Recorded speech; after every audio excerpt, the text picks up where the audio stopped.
Aamir, PTI का मौक़िफ़ है, उनके कुछ हज पर गए हैं, हज की सादत उन्हें नसीब हुई है, वो अरकान तो यकीनन हज से पहले वापस नहीं आ सकते। और जैसा कि बाबर अवान साहब 7 दिन का वक्त मांग रहे हैं, उस पर भी अदालत ने इस्तफसार किया है कि 7 दिन तक सूबा कौन चलाएगा। इस पर क्या वो सेटिस्फाई कर सकें अदालत को?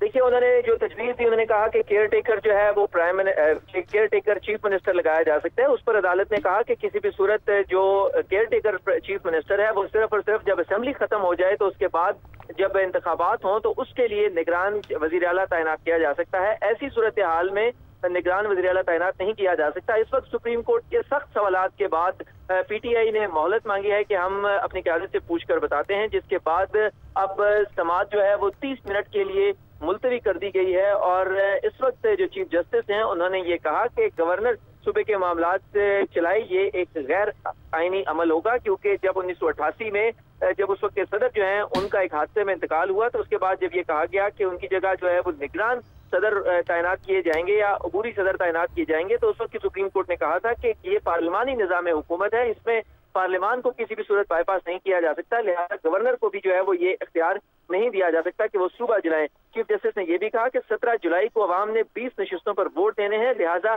ज़मीनी इलेक्शन तक सूबे को चलने से कैसे रोका जा सकता है। तो बाबर अवान जो वकील है पीटीआई के, उनकी तरफ से ये भी सामने आई थी बात कि आप ज़मीनी इलेक्शन तक जो है वो इस तमाम प्रोसेस को रोक दें। ताहम उस पर चीफ जस्टिस ने कहा कि आवाम खुद फैसला करे, जमहूरियत ज्यादा बेहतर चल सकती है, लिहाजा ज़मीनी इलेक्शन तक सूबे की चीफ मिनिस्ट्री को नहीं रोका जा सकता। और ठीक है, आमिर हमारे साथ ही मौजूद रहेगा। इस वक्त 30 मिनट का वक्फा है, बाबर अवान ने मोहलत मांगी है, कितना वक्त चाहिए अदालत ने उनसे इस्तफसार किया है, इसी पर सोच विचार और मुशावरत के लिए 30 मिनट का वक्त दिया गया है। लाहौर हाई कोर्ट के फैसले के खिलाफ तहरीक इंसाफ की अपील पर सुप्रीम कोर्ट में समाअत का आगाज़ हो चुका। इस वक्त समाअत 30 मिनट के लिए मुलतवी कर दी गई है। चीफ जस्टिस उमर अता बंदियाल की सरबराही में 3 रुकनी बेंच इसकी समाअत कर रहा है। तहरीक इंसाफ के वकील इम्तियाज सिद्दीकी वीडियो लिंक के जरिए पेश हुए, जबकि पीटीआई के वकील बाबर अवान ने दलाइल का आगाज़ किया। आपको बताएं कि इस वक्त सब नज़रें सुप्रीम कोर्ट पर लगी हुई हैं कि एक तरफ दोपहर 4 बजे का वक्त लाहौर हाई कोर्ट की जानिब से दिया गया है कि पंजाब असम्बली का इजलास बुलाया जाए और वहाँ वज़ीर आला के इंतखाब के लिए रीकाउंटिंग करवाई जाए, और अगर रीकाउंटिंग में मतलूबा नंबर्स हासिल नहीं होते तो रीपोल करवाया जाए। और अदालत लाहौर हाई कोर्ट का यह हुक्म है, जब तक वज़ीर आला का इंतखाब ना हो जाए इजलास मुलतवी ना किया जाए। पीटीआई और वक़ाफ़ लीग ने इस इजलास का बायकॉट करने का फैसला किया है। उनका कहना है कि लाहौर हाई कोर्ट के फैसले से पंजाब का बहरान मज़ीद ज़्यादा होता जाएगा, बहरान ख़त्म होता उन्हें दिखाई नहीं दे रहा। इस फैसले से इसी के पेश नज़र उन्होंने सुप्रीम कोर्ट जाने का फैसला किया है। इस वक्त समाअत 30 मिनट तक मुलतवी कर दी गई है। बाबर अवान से इस्तफसार किया गया कि आप सोच कर बताएं कि आपको कितना वक्त चाहिए, कब तक आपके अरकान आ सकते हैं, आप कब तक अपने अरकान को इकट्ठा कर सकते हैं। उन्होंने 7 दिन की मोहलत मांगी थी, लेकिन 7 दिन पर अदालत ने इस्तफसार किया कि सूबा कौन चलाएगा, जिस पर उनकी जानिब से कुछ तजावीज़ भी दी गई, लेकिन वो अदालत को मुतमईन न कर सके। जस्टिस एजाजुल एहसन ने रिमार्क्स दिए कि आपका मौक़िफ़ है, हमारे अरकान बैरून मुल्क हैं, मुल्क के अंदर मौजूद अरकान एक दिन में पहुँच सकते हैं। दूसरी साइड का कहना है कि उन्होंने 197 वोट लिए हैं। चीफ जस्टिस ने इस्तफसार किया कि किस बुनियाद पर लाहौर हाई कोर्ट के हुक्म में मुदाखलत की जाए। पीटीआई ने दोबारा इंतखाबी अमल के लिए 7 दिन का वक्त मांगा था, जिस पर जस्टिस एजाजुल एहसन ने कहा कि 7 दिन का वक्त देना मुनासिब नहीं है। स्पीकर पंजाब असम्बली के मुताबिक मोहम्मद खान भट्टी सेक्रेटरी पंजाब असम्बली हैं, आपके अरकान को असम्बली में पहुँचने में 24 घंटे से ज़्यादा वक्त नहीं लगेगा। जस्टिस एजाजुल एहसन की जानिब से ये रिमार्क्स दिए गए हैं, जिस पर बाबर अवान ने कहा कि हमारे अरकान का नोटिफिकेशन भी इलेक्शन कमीशन ने ताहाल जारी नहीं किया। चीफ जस्टिस ने रिमार्क्स दिए कि क्या आप चाहते हैं पंजाब 7 दिन तक वज़ीर आला के बगैर रहे, आइन में क्या लिखा है, वज़ीर आला दस्तयाब ना हो तो सूबा कौन चलाएगा। जस्टिस एजाजुल एहसन की जानिब से यह इस्तफसार किया गया। ये भी कहा कि वज़ारत आला का जब इलेक्शन हुआ तरेसट वाज़े नहीं था, मेरे जहन में 10 दिन का वक्त था, लेकिन 7 दिन का अदालत से मांग रहा हूँ। बाबर अवान की जानिब से ऐसा कहा गया, जिस पर जस्टिस जमाल मंदोखेल ने कहा कि पहले मुनासिब वक्त पर बात मुकम्मल करें, फिर दूसरा नुक्ता सुनेंगे। जस्टिस एजाजुल एहसन ने रिमार्क्स दिए कि कानूनी तरीके से मुंतखब वज़ीर आला को गवर्नर काम जारी रखने का कह सकता है। तो अभी 30 मिनट के लिए समाअत मुलतवी कर दी गई है। 30 मिनट के बाद दोबारा आगाज़ होगा समाअत का। याद रहे कि 2:30 बज चुके हैं और 4 बजे पंजाब असम्बली का इजलास भी बुलाया गया है, जिसमें वज़ीर आला के इंतखाब के लिए रिकाउंटिंग होनी है। सुप्रीम कोर्ट पर इस वक्त सबकी नज़रें लगी हुई हैं। पीटीआई ये चाहती है कि सुप्रीम कोर्ट इस दरख्वास्त के फैसले तक वो फैसला रोक दें और वज़ीर आला का इंतखाब ना हो। उनका ये मौक़िफ़ है कि उनके अराकीन जहाँ पर मौजूद नहीं हैं।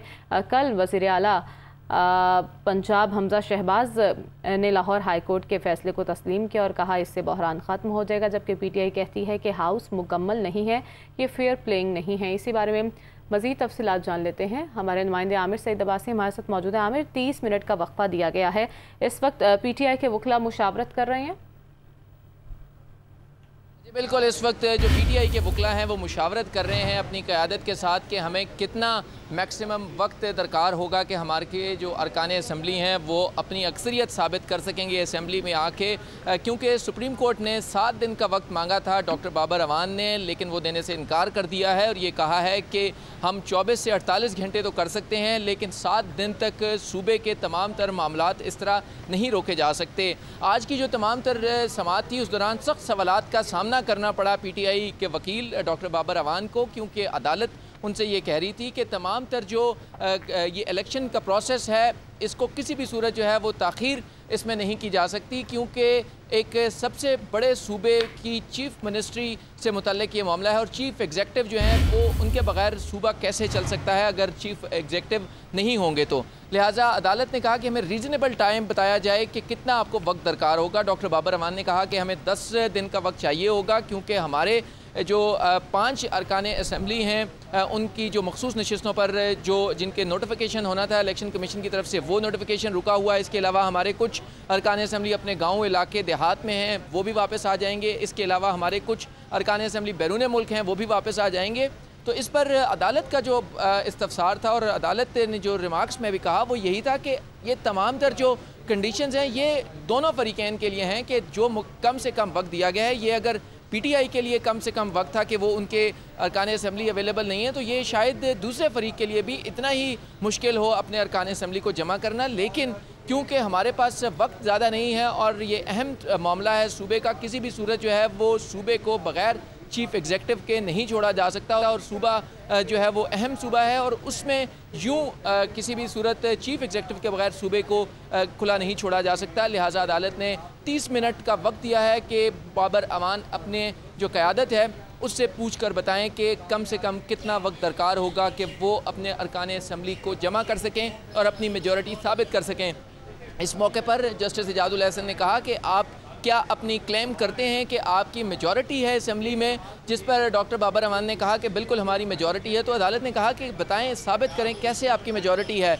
तो इस पर अदालत जो बाबर अवान थे उन्होंने ये कहा कि हमारे जो 5 अगर इलेक्शन कमीशन के अरकान जो हैं वो उनको अगर नोटिफाई कर दिया जाए तो उसके बाद जो है वो हमारी अक्सरियत हो जाती है। तो इस पर अदालत ने कहा कि आप उन 5 को शामिल ना करें, वो हमारी जो 63A की जजमेंट है उसके बाद होने वाले असरात हैं, लिहाजा उसको अगर शामिल ना करें। तो अगर 24 घंटे के अंदर अंदर अगर आपने मेजॉरिटी साबित करनी है तो आप कैसे करेंगे। इस पर अदालत ने कहा कि अगर आपके नंबर्स 168 हैं, 168 हैं, तो दूसरे फरीक के तो 172 जो है वो प्रूवन हैं, वो साबित शुदा हैं, क्योंकि उन्होंने पहले साबित किए थे। अगर उनके 25 जो अरकान असम्बली थे जो डिफेक्टिव थे PTI के, उनको अगर निकाल भी दिया जाए तो यूँ अदालत ने सिर्फ 30 मिनट का वक्त दिया है और ये कहा है कि हम किसी भी सूरत जो है वो ना तो पुराने जो चीफ़ मिनिस्टर हैं उस्मान बुज़दार उनको बहाल कर सकते हैं और जो ये चीफ़ मिनिस्टर हैं हमजा शहबाज ना इनको काम से रोका जा सकता है इस वक्त तक के लिए कि जब तक का इलेक्शन नहीं होता। लिहाजा अदालत ने कोई रिलीफ नहीं दिया PTI को और ये कहा है कि हमें इस तरफ ये बताएं कि इलेक्शन तो होना ही होना है और जल्द से जल्द होना है वज़ीर आला का, लेकिन उसके लिए आपको कितना कम से कम वक्त दरकार होगा। इस मौके पर डॉक्टर बाबर अवान ने कहा कि हमें मशवरे के लिए वक्त चाहिए, जिसके बाद अदालत ने 30 मिनट का वक्फा कर दिया है और ये कहा है कि 30 मिनट के अंदर अंदर जो है वो बताया जाए कि PTI को कितना वक्त दरकार होगा कि वो अपनी अक्सरियत साबित करें। ये सुप्रीम कोर्ट ऑफ पाकिस्तान में अब समाअत जो है वो 30 मिनट के लिए मुलतवी कर दी गई है। Chief justice of Pakistan justice Umar Ata Bandial, justice Ijajul Ehsan और जस्टिस जमाल खान मंदोखेल पर मुश्तमिल 3 रुकनी बेंच है, वो इस केस की समाअत कर रहा है और ये कह रहा है कि हम किसी भी सूरत जो है वो पंजाब के आइनी बहरान को मज़ीद जो है वो डिले नहीं कर सकते या उसमें किसी भी सूरत ताख़ीर नहीं की जा सकती कि ये इंतखाब। अच्छा आमिर, अब तक की जो समाअत हुई है और जजेस के रिमार्क्स और PTI के वकला ने जो दलाल दी हैं उससे लग ऐसा रहा है कि PTI ने बड़ी उजलत में फ़ैसला कर लिया, यहाँ आने का तैयारी के साथ नहीं आई, ऐसा ही है? देखिए PTI जो है वो उनकी तो जो 4 प्रेयर्स थी अपनी एप्लीकेशन में और अपील में वो बुनियादी तौर के ऊपर वो ये चाहते थे कि किसी भी तरीके से हमजा शहबाज जो हैं उनको वज़ीर आला के तौर पर काम करने से रोका जाए और उसके बाद ही फ्री एंड फेयर इलेक्शन होगा। ये उनका मौक़िफ़ था बुनियादी, और वो ये कहते थे कि हमारे साथ एक तो डिस्क्रिमिनेशन हो रही है, कम वक्त दिया गया है और इसके अलावा लेवल प्लेइंग फील्ड नहीं है। इस पर अदालत ने कहा कि आपने ये जो तमाम आप गुजारिशात कर रहे हैं ये आपने अपनी एप्लीकेशन में नहीं दिए, सिर्फ बुनियादी नुक्ता जो है वो ये है कि रीज़नेबल टाइम आपको दिया गया है या नहीं दिया गया। इस बात के ऊपर अदालत को मुतमईन करें कि कितना वक्त दरकार होगा, हम इसमें ज़्यादा ताख़ीर नहीं कर सकते क्योंकि ये पंजाब की वजारत आला का मामला है और इसमें क्योंकि ना तो कायम मुकाम वज़ीर आला मुकर्रर किया जा सकता है, ना निगरान वज़ीर आला मुकर्रर किया जा सकता है, क्योंकि ऑप्शंस दिए गए बाबर अवान की तरफ से कि निगरान वज़ीर आला तैनात कर दिया जाए या किसी और को वज़ीर आला तैनात कर दिया जाए कि वो फ्री एंड फेयर इलेक्शन करे क्योंकि इन्फ्लुएंस ना हो। लेकिन इस पर अदालत ने कहा कि आइन में और कानून में ऐसी कोई गुंजाइश नहीं है कि वज़ीर आला निगरान वज़ीर आला तैनात किया जाए या कायम मुकाम वज़ीर आला तैनात किया जाए। अदालत ने कहा कि इसके लिए ज़रूरी है कि दोनों फ़रीक़ैन अपनी अक्सरियत साबित करें, जिसकी अक्सरियत होगी वो वज़ारत आला का हकदार होगा और उस इंतखाब को किसी भी सूरत ना डिले किया जा सकता है, ना उसमें गैर ज़रूरी ताख़ीर की जा सकती है। महज सवाल ये है कि रीज़नेबल टाइम चाहिए। रीज़नेबल टाइम कितना होगा? वो 24 से 48 घंटे तो हो सकता है, लेकिन ना तो 7 रोज़ हो सकता है और ना ही 10 रोज़ हो सकता है, क्योंकि अदालत ने कहा कि इसमें अगर आपके मुल्क भर में फैले हुए भी अपने अरकान असम्बली हों, कोई शुमाली इलाका जात में गया है या कोई इवन जहाँ भी गया है, तो 24 घंटे के अंदर अंदर वो लाहौर पहुँच सकता है। लिहाजा अदालत ने यह कहा कि हम किसी भी सूरत जो है वो इसमें बहुत ज़्यादा ताख़ीर नहीं कर सकते, ना 7 दिन दे सकते हैं और ना ही जो है वो 10 दिन दे सकते हैं। हम आपको 24 से 48 घंटे तो दे सकते हैं। लिहाजा इस वक्त 30 मिनट के लिए समाअत मुलतवी कर दी गई है और ये जो 7 दिन की मोहलत मांगी गई थी ये इस्तदा मुस्तरद कर दी गई है अदालत ने कि हम आपको 7 दिन का वक्त नहीं दे सकते। इसके अलावा जो अदालत ने सिर्फ ये कहा है कि आप अपनी क़यादत से अपनी मुशावरत के साथ हमें कम से कम रीज़नेबल टाइम बता दें और वो 24 से 48 घंटे तो हो सकता है, 7 रोज़ नहीं हो सकता, ये अदालत ने अपने रिमार्क्स में कहा है। लिहाजा सख्त सवालात का सामना करना पड़ा बाबर अवान को जब अदालत ने उनसे ये कहा कि हमें आप किसी भी सूरत जो है वो इस तमाम तर जो इलेक्शन में इससे पहले क्या क्या नकाइस हुए उसकी तरफ ना लेकर जाएँ, बल्कि अब इस मसले को हल की तरफ लेके जाएँ और मसले का हल ऐसे ही है कि जल्द से जल्द जो है वो वज़ीर आला का इंतखाब हो और सबसे पहले 186 के नंबर्स पूरे किए जाएँ, 186 के। अगर वो नहीं होते, जो अवेलेबल मेंबर्स होंगे, जो दस्तयाब मेंबर्स होंगे, उसमें मेजॉरिटी अक्सरियत साबित करना होगी और यही साबित करके ही वज़ारत आला का मनसब हासिल किया जा सकता है। अदालत ने ये कहा। बहुत शुक्रिया आमिर सईद अब्बासी, हमें अपडेट कर रहे थे।